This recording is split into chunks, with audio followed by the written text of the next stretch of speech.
إن هذا القرآن يهدي للتي هي أقوم ويبشر المؤمنين الذين يعملون الصالحات أن لهم أجرا كبيرا. الحمد لله نحمده ونستعينه ونستغفره ونؤمن به ونتوكل عليه ونعوذ بالله من شرور أنفسنا ومن سيئات أعمالنا من يهده الله فلا مضل له ومن يضلل فلا هادي له ونشهد أن لا إله إلا الله وحده لا شريك له ونشهد أن محمدا عبده ورسوله أما بعد فاعوذ باللہ من الشیطان الرجیم بسم اللہ الرحمن الرحیم۔ کل جو ہم نے آیت کریمہ کی تفسیر کی تھی جس میں اللہ تبارک و تعالیٰ نے فرمایا تھا کہ جو منافقین ہیں ان کی مذمت کی تھی، اور اس کے علاوہ کیا کہا تھا کہ عمل بالمعروف اور نہی عن المنکر وہ جب تک کرتے رہو گے تو تم اصلاح پہ رہو گے، اور جب وہ چھوڑ دو گے تو اللہ تبارک و تعالیٰ کا تم پر عذاب نازل ہوگا۔ آج چھٹے سپارے کی آخری آیت جس میں اللہ تبارک و تعالیٰ کیا فرما رہے ہیں، لَتَجِدَنَّ أَشَدَّ النَّاسِ عَدَاوَةً لِلَّذِينَ آمَنُوا الْيَهُودَ وَالَّذِينَ أَشْرَكُوا۔ اے نبی، یقیناً آپ لوگوں میں اہل ایمان سے عداوت رکھنے میں سخت ترین یہودیوں کو اور مشرکوں کو پائیں گے۔ وَلَا تَجِدَنَّ أَقْرَبَهُمْ مَوَدَّةً لِلَّذِينَ آمَنُوا الَّذِينَ قَالُوا إِنَّا نَصَارَىٰ۔ اور اہل ایمان سے دوستی رکھنے میں ضرور قریب ترین ان لوگوں کو پائیں گے جنہوں نے کہا بے شک ہم نصارہ ہیں۔ ذَلِكَ بِأَنَّهُم مِّنْهُمْ قِسِّيسِينَ وَرُهْبَانًا وَأَنَّهُمْ لَا يَسْتَكْبِرُونَ۔ اس کی وجہ یہ ہے کہ بے شک ان میں کچھ عالم ہیں جو کچھ دنیا سے الگ تھلگ رہنے والے ہیں، اور یہ کہ وہ غرور نہیں کرتے۔ ٹھیک ہے، تو جو یہ والی آیت ہے اس کا شان نزول کیا ہے کہ یہ آیات اس وفد کے بارے میں نازل ہوئی تھی جسے نجاشی نے نبی کریم صلی اللہ علیہ وسلم کی خدمت میں بھیجا تھا کہ وہ آپ کے کلام کو سنے اور آپ کی صفات کو دیکھے۔ جب اس وفد میں شامل لوگوں نے آپ کو دیکھا اور آپ نے انہیں قرآن سنایا تو وہ مسلمان ہو گئے۔ انہوں نے کیا کیا؟ اسلام لے آئے، اور قرآن سن کر وہ رونے لگے اور ان پر ایسی رقت طاری ہو گئی۔ پھر انہوں نے واپس جا کر نجاشی کو تمام حالات سے آگاہ کیا، تمام حالات کا کے متعلق انہوں نے ان کو بتایا۔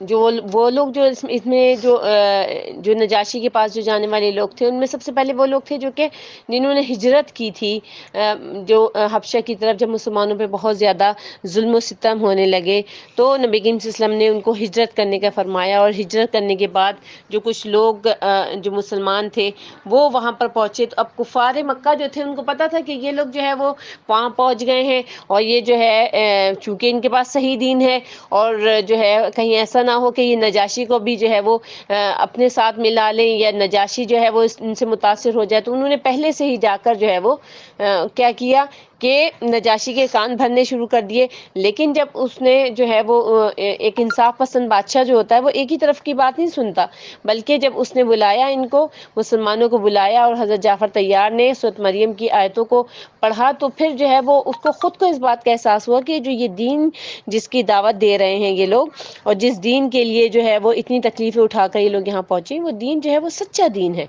ٹھیک ہے، تو ان کے لیے جو ہے وہ یہ آیات نازل ہوئیں۔ امام قتادہ کہتے ہیں کہ ان سے مراد وہ لوگ ہیں جو حضرت عیسیٰ ابن مریم کے دین پر تھے، اور جب انہوں نے مسلمانوں کو دیکھا اور قرآن کو سنا تو وہ اسلام لے آئے، اور انہوں نے اسلام قبول کرنے میں ذرہ برابر بھی پس و پیش نہیں کی۔ یعنی امام ابن جریر نے ان آیات کے بارے میں یہ موقف اختیار کیا ہے کہ یہ ان سب لوگوں کے بارے میں ہے جن کے یہ اوصاف ہوں، خواہ ان کا تعلق حبشہ سے ہو یا کسی بھی علاقے سے ہو، تو یہ ان کے بارے میں یہ ساری آیات جو ہیں وہ نازل کی گئی ہیں۔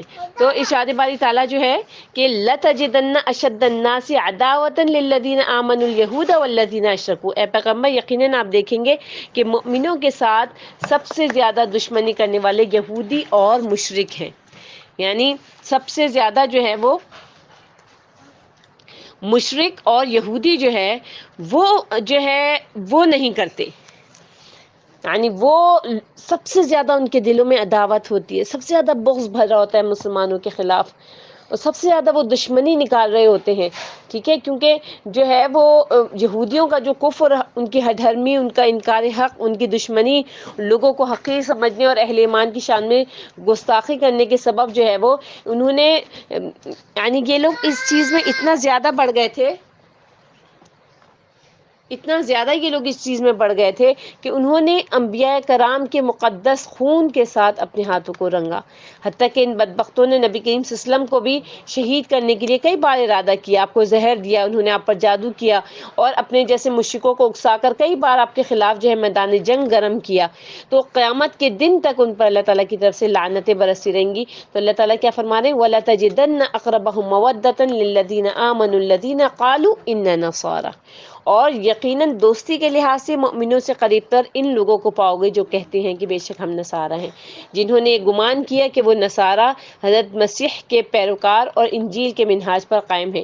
ان میں مجموعی طور پر اسلام اور مسلمانوں کے ساتھ محبت ہے، کیونکہ دین مسیح پر ہونے کی وجہ سے ان کے دلوں میں رقت اور شفقت ہے، جیسے کہ اللہ تعالیٰ نے فرمایا وَجَعَلْنَا فِي قُلُوبِ الَّذِينَ اتَّبَعُوهُ رَأْفَةً وَرَحْمَةً وَرَهْبَانِيَّةً ابْتَدَعُوهَا. اور جن لوگوں نے ان کی پیروی کی ان کے دلوں میں ہم نے شفقت اور مہربانی ڈال دی، اور رہبانیت تو انہوں نے از خود ہی ایجاد کر لی تھی. یعنی ان کی کتاب میں لکھا ہوا ہے کہ اگر کوئی تمہارے دائیں رخسار پر پتھر مارے تو تم اپنا بایاں رخسار بھی اس کے آگے کر دو. ان کی ملت میں قتال مشروع نہیں تھا. اس لیے اللہ تعالیٰ نے کیا فرمایا؟ یہ اس لیے کہ بے شک ان میں عالم بھی ہیں اور مشائخ بھی ہیں، اور بے شک وہ تکبر نہیں کرتے. یعنی ان میں قسیسین موجود ہیں، ان سے مراد ان کے خطباء اور علماء ہیں. تو قسیسین کا واحد جو ہے قسیس ہے، اور قس جو ہوتا ہے اس کی جمع قصوص بھی آتی ہے، اور رہبان جو ہے وہ راہب کی جمع ہے. اس کے معنی عابد ہیں. یہ لفظ رہبہ سے مشتق ہے، یعنی اس کی جو روٹ ورڈز ہیں وہ ہے رہبہ، جس کے معنی ہے خوف. یہ ایسے ہی ہے جیسے کہ راکب کی جمع رکبان اور فارس کی جمع فرسان آتی ہے. ٹھیک ہے نا؟ تو اس طریقے سے تو جو ہے جب ان سے قسیسین کے بارے میں حضرت سلمان سے پوچھا گیا تو انہوں نے فرمایا کہ ان سے مراد وہ راہب لوگ ہیں جو خانقاہوں میں اور ویرانوں میں ہوتے ہیں اور ان میں عبادت کرتے رہتے ہیں. سلمان کہتے ہیں کہ میں نے اس آیت کو نبی کریم صلی اللہ علیہ وسلم کے پاس پڑھا، ذالک بأن منہم قسیسین. ٹھیک ہے، تو ارشاد باری تعالیٰ جو ہے کہ یہ جو قسیسین ہیں ان میں جو ہے وہ تواضع ہوتا ہے. یعنی یہ ان کا ایک وصف بیان کیا گیا ہے، ان کی ایک خصوصیت بیان کی گئی ہے کہ وہ حق کو ماننے والے اور تسلیم کرنے والے ہوتے ہیں. یعنی حق سے انکار کرنے والے نہیں ہوتے. یعنی اللہ تبارک و تعالیٰ یعنی جو حق سے انکار نہیں کر رہے ہوتے، جو ان کی ایک اسپیشل جو خصوصیت بیان کی ہے کہ وہ وَأَنَّهُمْ لَا يَسْتَكْبِرُونَ، یعنی تکبر نہیں کرتے. تو اللہ سبحانہ و تعالیٰ کو تکبر جو ہے وہ سخت ناپسند ہے. اللہ تبارک و تعالیٰ کو تکبر بہت زیادہ ناپسند ہے. تو اسی لیے جو ہے وہ خواہ کوئی مسلمان ہی کیوں نہ کرتا ہو. اور تکبر کیا چیز ہوتی ہے؟ کہ حق کا انکار کرے انسان اور لوگوں کو حقیر سمجھے. تو اللہ تعالیٰ سے دعا ہے کہ اللہ تبارک و تعالیٰ ہمیں جو ہے وہ اس جو خصلت جو اسپیشل بیان ہوئی ہے مشرکوں کی اور یہودیوں کی، اس سے جو ہے وہ اللہ تبارک و تعالیٰ ہمیں محفوظ رکھے، اور یہ والی جو ساری چیزیں ہیں وہ ہماری زندگیوں سے نکل جائیں. اب 7واں سپارہ شروع ہوتا ہے. 7واں سپارے کی جو پہلی آیت ہے سورۃ مائدہ کی آیت نمبر 83، اس میں اللہ تبارک و تعالیٰ کیا فرما رہے ہیں؟ وَإِذَا سَمِعُوا مَا أُنزِلَ إِلَى الرَّسُولِ تَرَىٰ أَعْيُنَهُمْ تَفِيضُ مِنَ الدَّمْعِ مِمَّا عَرَفُوا مِنَ الْحَقِّ يَقُولُونَ رَبَّنَا آمَنَّا فَاكْتُبْنَا مَعَ الشَّاهِدِينَ. اور جب وہ رسول پر نازل کیا گیا کلام سنتے ہیں تو آپ دیکھتے ہیں کہ ان کی آنکھیں آنسوؤں سے بہہ رہی ہیں. اس کی وجہ یہ ہے کہ انہوں نے حق کو پہچان لیا ہے، کہ وہ کہتے ہیں اے ہمارے رب، ہم ایمان لے آئے، لہٰذا تو ہمارے نام حق کی گواہی دینے والوں کے ساتھ لکھ لے. یعنی جو لوگ حق کی گواہی دیتے ہیں ان کے ساتھ جو ہے آپ ہمارا نام لکھ لیجئے. وَمَا لَنَا لَا نُؤْمِنُ بِاللَّهِ وَمَا جَاءَنَا مِنَ الْحَقِّ وَنَطْمَعُ أَن يُدْخِلَنَا رَبُّنَا مَعَ الْقَوْمِ الصَّالِحِينَ. اور ہمارے پاس کیا عذر ہے کہ ہم اللہ پر اور جو حق ہم تک پہنچا ہے اس پر ایمان نہ لائیں، اور ہم امید رکھتے ہیں کہ ہمارا رب ہمیں نیک لوگوں کے گروہوں میں داخل کر دے گا۔ فَأَثَابَهُمُ اللَّهُ بِمَا قَالُوا، اللہم اجعلنا منہم یا رب، اللہ تعالیٰ ہمیں ان لوگوں میں سے کر دے۔ فَأَثَابَهُمُ اللَّهُ بِمَا قَالُوا، چنانچہ انہوں نے جو کہا اس کے عوض اللہ انہیں جنات تجری من تحتها الانہار خالدین فیہا، ایسے باغ عطا کرے گا جس کے نیچے نہریں بہ رہی ہوں گی اور وہ ان میں ہمیشہ رہیں گے۔ وَذَلِكَ جَزَاءُ الْمُحْسِنِينَ، اور یہ نیکی کرنے والوں کی جزا ہے۔ وَالَّذِينَ كَفَرُوا وَكَذَّبُوا بِآيَاتِنَا أُولَٰئِكَ أَصْحَابُ الْجَحِيمِ، اور جن لوگوں نے کفر کیا اور ہماری آیتوں کو جھٹلایا وہی لوگ دوزخی ہیں۔ یعنی ان آیات میں جو ایک صفت بیان ہو رہی ہے، مؤمنین کی صفت جو بیان ہو رہی ہے وہ کیا ہے کہ جب وہ اس کتاب کو سنتے ہیں جو پیغمبر محمد صلی اللہ علیہ وسلم پر نازل ہوئی، تو آپ دیکھتے ہیں کہ ان کی آنکھوں سے آنسو جاری ہو گئے ہیں۔ کس لیے آنسو جاری ہو گئے؟ کہ انہوں نے حق بات کو پہچان لیا، کیونکہ ان کے پاس حضرت محمد صلی اللہ علیہ وسلم کی بعثت کے بارے میں بشارت موجود تھی۔ وہ اللہ کی جناب میں عرض کرتے ہیں کہ اے پروردگار، ہم ایمان لے آئے، لہٰذا تو ہمیں گواہی دینے والوں میں لکھ لے، یعنی ان میں جو اس کے صحیح ہونے کی شہادت دیں اور اس کے ساتھ ایمان لے آئیں۔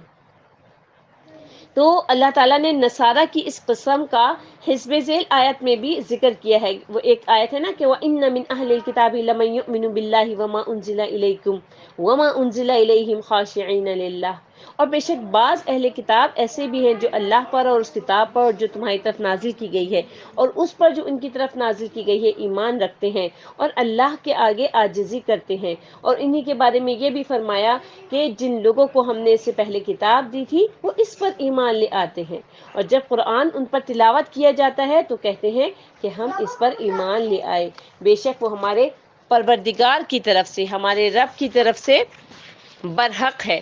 بلا شبہ ہم تو اس سے پہلے ہی مسلمان تھے، یعنی ہم جاہلوں کے خواستگار نہیں ہیں۔ تو اللہ تبارک و تعالیٰ کیا فرما رہے ہیں یہاں پر؟ فَأَثَابَهُمُ اللَّهُ بِمَا قَالُوا، تو اللہ نے ان کو اس کہنے کے عوض جزا دے دی، یعنی ان کے ایمان اور تصدیق اور اعتراف حق کے عوض ان کو کیا جزا دی؟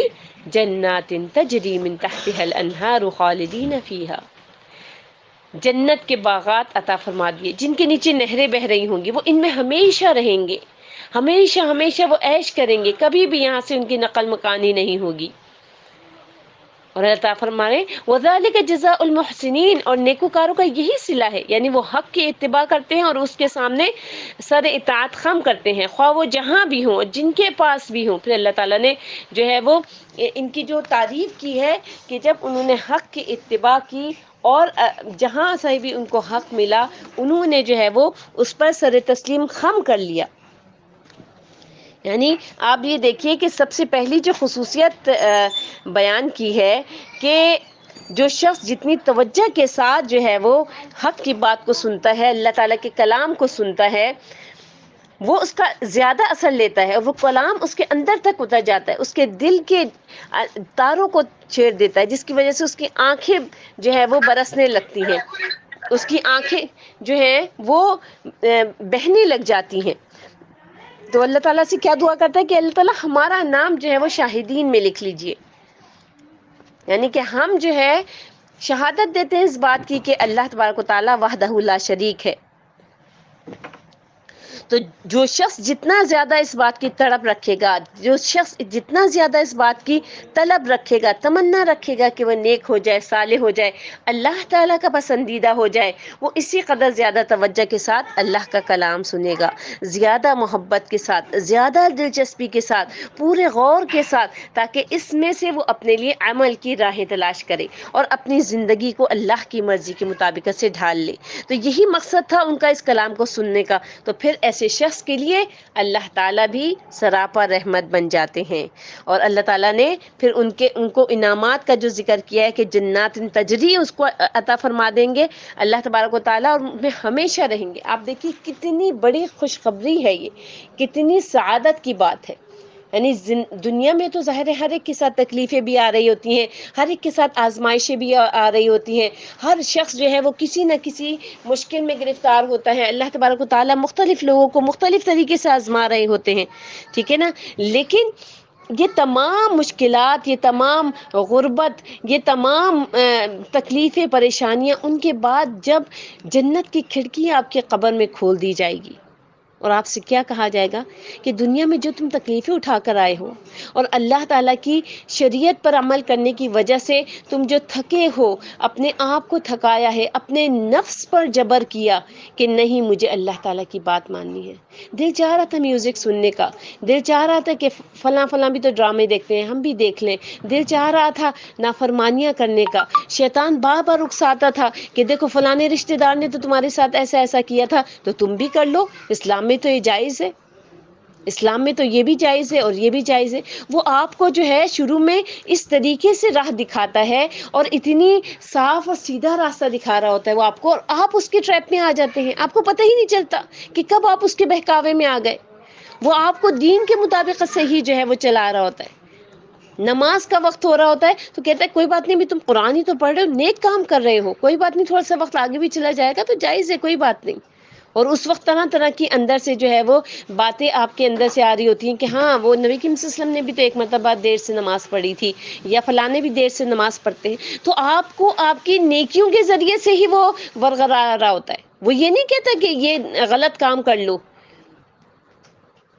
پھر آپ غیبت کرنے میں مشغول ہوتے ہیں تو وہ آپ کو تسلیاں دیتا ہے کہ نہیں نہیں کوئی بات نہیں، بس صرف میں اتنی سی تو بات کر رہا ہوں، ویسے بھی اس بات کا تو اس کو پتہ بھی ہے، کوئی بات نہیں ہے، میں نے صرف اتنی سی تو بات کی ہے، اور آپ کو پتہ ہی نہیں چلتا کہ آپ کی جو نیکیاں تھیں وہ آپ کے اعمال نامے میں سے چلی گئیں اور آپ خوش خوش زندگی گزار رہے ہیں۔ تو یہ وہ چیزیں ہیں کہ جن پر صبر کرنا ہے، جن پر جو ہے وہ اپنے آپ کو ثابت قدم رکھنا ہے، اپنے قدم کو متزلزل نہیں کرنا۔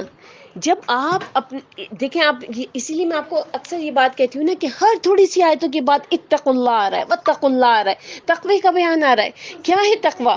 یعنی بچ کے چلو، ہر معاملے میں جس جگہ بھی ہیں آپ بچ کے چلیں، جو کام آپ سے لیا جا رہا ہے اس میں جو ہے وہ اللہ تبارک و تعالیٰ کا ڈر رکھیں، زندگی گزارتے ہوئے، بچوں کی تربیت کرتے ہوئے، کماتے ہوئے، شاپنگ کرتے ہوئے، اپنے جو 24 گھنٹے ہیں وہ گزارتے ہوئے، ایک ایک چیز میں آپ نے بچ کے چلنا ہے کہ کہیں ایسا تو نہیں کہ آپ اللہ تعالیٰ کے بھیجے ہوئے دین کی مخالفت کر رہے ہیں۔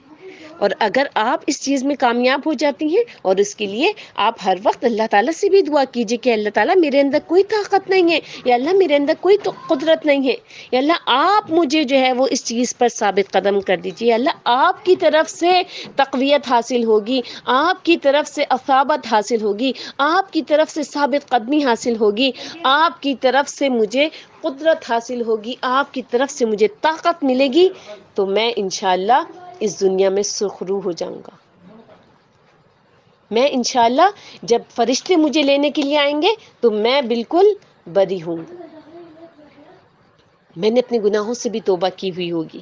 اور پھر فرشتے کیا کہیں گے؟ فَأَثَابَهُمُ اللَّهُ، یعنی ان کے اس قول کی وجہ سے، ان باتوں کی وجہ سے اللہ تعالیٰ کیا کریں گے؟ کیا کہیں گے؟ جنات تجری، ایسی جنات میں نے تمہیں عطا کر دی جس میں نہریں بہہ رہی ہوں گی۔ ایک دفعہ ذرا انسان سوچتا ہے، اس کے ذہن میں خیال آتا ہے جنتوں کا، پھر جو ہے وہ شیطان آپ کے دل میں فون خیال آتا ہے کہ نہیں نہیں وہ تو بہت نیک لوگوں کے لیے، تمہارے لیے تو ہے ہی نہیں۔ اب جب تم گناہ کر ہی رہے ہو تو ٹھیک ہے، صحیح طریقے سے گناہ کر لو، کیونکہ جنتیں تو تمہارے لیے ہے ہی نہیں۔ یا پھر وہ آپ کی نیکیوں کو اتنا زیادہ بڑا کر کے دکھا دیتا ہے کہ آپ کو غرور میں مبتلا کر دیتا ہے، اور پھر وہی والی بات کہ جب انسان غرور و تکبر کا شکار ہوتا ہے پھر اس کی تمام نیکیاں جو ہیں وہ ضائع ہو گئیں۔ تو اس لیے پیاری بہنوں، ایک مومن جو ہے وہ امید اور ڈر کے بیچ میں زندگی گزار رہا ہوتا ہے، اس کو امید ہوتی ہے اللہ تعالیٰ کی رحمتوں کی، اور اپنے گناہوں سے اس کو ڈر لگتا رہتا ہے۔ تو اسی لیے اللہ تعالیٰ نے جو اس آخری آیت جو تھی اس میں کیا فرمایا کہ والذین کفروا وکذبوا بآیاتنا، جس نے انکار کیا اور کفر کیا ہماری آیتوں سے، اولئک اصحاب الجحیم، وہی لوگ ہیں اہل دوزخ۔ یعنی اہل دوزخ کہتے ہوئے بھی ایک تو ہوتا ہے اہل الجنہ اور ایک ہے اہل النار۔ اللہ تعالیٰ سے دعا کیا کیجئے کہ یا رب العالمین احکم الحاکمین، آپ ہمیں اہل الجنہ میں شامل کر لیجئے، یا اللہ ہمارے اعمال ایسے نہیں ہیں، لیکن یا رب العالمین ہم پھر بھی آپ کی رحمت کے طلبگار ہیں۔ آپ ہمیں ان لوگوں میں سے مت کیجیے گا کہ جنہوں نے کفر کیا، جنہوں نے انکار کیا، جنہوں نے آپ کی آیتوں کو جھٹلایا۔ یا اللہ ہم کوشش کرتے ہیں یا رب العالمین، آپ ہماری ان کوششوں کو قبول کر لیجیے، اور ہمارے چھوٹی چھوٹی اور ٹوٹی پھوٹی ان کوششوں پہ، ان کاوشوں پہ بڑھا چڑھا کر اجر عطا فرما دیجیے، اور جو ہمارے بڑے بڑے گناہ بھی ہیں ان سے آپ درگزر فرما دیجیے۔ یا اللہ ہمارے گناہ جو ہیں وہ آپ کی رحمت جو ہے اس سے زیادہ وسیع ہے، ہمارے گناہوں سے زیادہ آپ کی رحمت وسیع ہے یا رب العالمین۔ آپ ہم سب لوگوں کو اور ہمارے رشتہ داروں کو، ہم سب کو یا رب العالمین اپنی رحمت میں لے لیجئے۔ سبحان ربک رب العزت عما یصفون وسلام علی المرسلین والحمد للہ رب العالمین۔ السلام علیکم ورحمۃ اللہ وبرکاتہ۔